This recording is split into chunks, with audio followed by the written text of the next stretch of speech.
But he was leaving it in the Father's hands. Then what happened? Then cometh he to his disciples and saith unto them, Sleep on now Uh-huh. and take your rest. Uh-huh. Behold, the hour is at hand, and the Son of Man is betrayed into the hands of sinners. See, now all of a sudden, his mind is straight.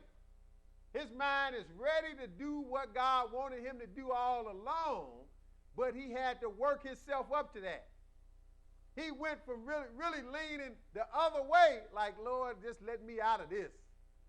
But not my will, your will. From seeking the Lord and putting his attention on the Lord, he went from leaning the other way to say, come on, let's do it. I'm ready to do it now. He got a whole nother mindset. Why? Because he sought to do God's will. That's what you have to do. If you seek to do God's will and not your own will, God might not change the situation you're in. He might give you a mind to handle it the right way. But now, go ahead. So he said, come on now, let's go. The Son of Man is betrayed into the hand of sinners. Verse 46. Rise, let us be going. Behold, he is at hand that doth betray me. See, he said, the one is at hand that doth betray me. He knew it was time now. But now go to Hebrews 5 and that's it. This will be it. Hebrews 5.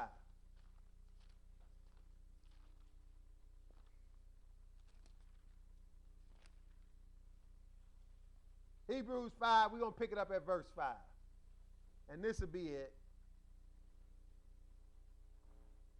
Hebrews 5 and 5. Go ahead. So also Christ glorified not himself to be made an high priest, but he that said unto him, Thou art my son, today have I begotten thee. Uh-huh. As he saith also in another place, Thou art a priest forever after the order of Melchizedek. Okay, so now that's what Christ is. He's a priest forever after the order of Melchizedek, which was him before he came as a man. But go ahead. Who in the days of his flesh, when he had offered up prayers and supplications. See, who in the days of his flesh? Well, Melchizedek wasn't flesh. He was a spirit being. But that was Jesus as a spirit being before he became a man. And in the days of his flesh, that's why I went right into that. Who in the days of his flesh, when he became a flesh and blood man, he left being Melchizedek and became a flesh and blood man, because Melchizedek, that was Jesus as a spirit being. Who in the days of his flesh, when he did what?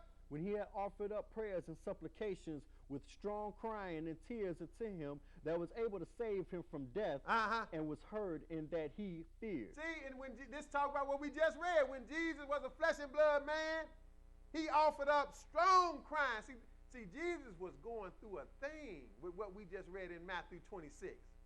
We just read through it kind of quick because I know the lesson got long, but he was going through a thing right there. He was crying and blood, sweat dripping, sweating bullets. He was going through a thing. And it's telling you that right here. When he offered up prayer and supplication with strong crying and tears unto him that was able to save him from death. That's he's praying to the Father. He said he was heard in that he feared. See, he feared God above everything, and he said, your will be done. And he was heard, but he didn't get saved from death. Well, he got saved from death because he got resurrected, but he didn't get out of drinking that cup and dying. Go ahead, verse 8. Though he were a son, yet he learned obedience by the things which he suffered. See, though he were a son, he learned obedience. That's what we need. We need obedience. We don't want obedience, but we need it. Other than that, prayer is non and void. Just like the first scripture we read, if you turn your ear away from the law, your prayer is abomination. So Jesus was praying, but the key to his prayer was, I want to be obedient to God no matter what. Though he were a son, yet learned he obedience by the things which he suffered. He learned, if Jesus learned obedience, we all can learn a thing or two. And what else happened? Verse 9.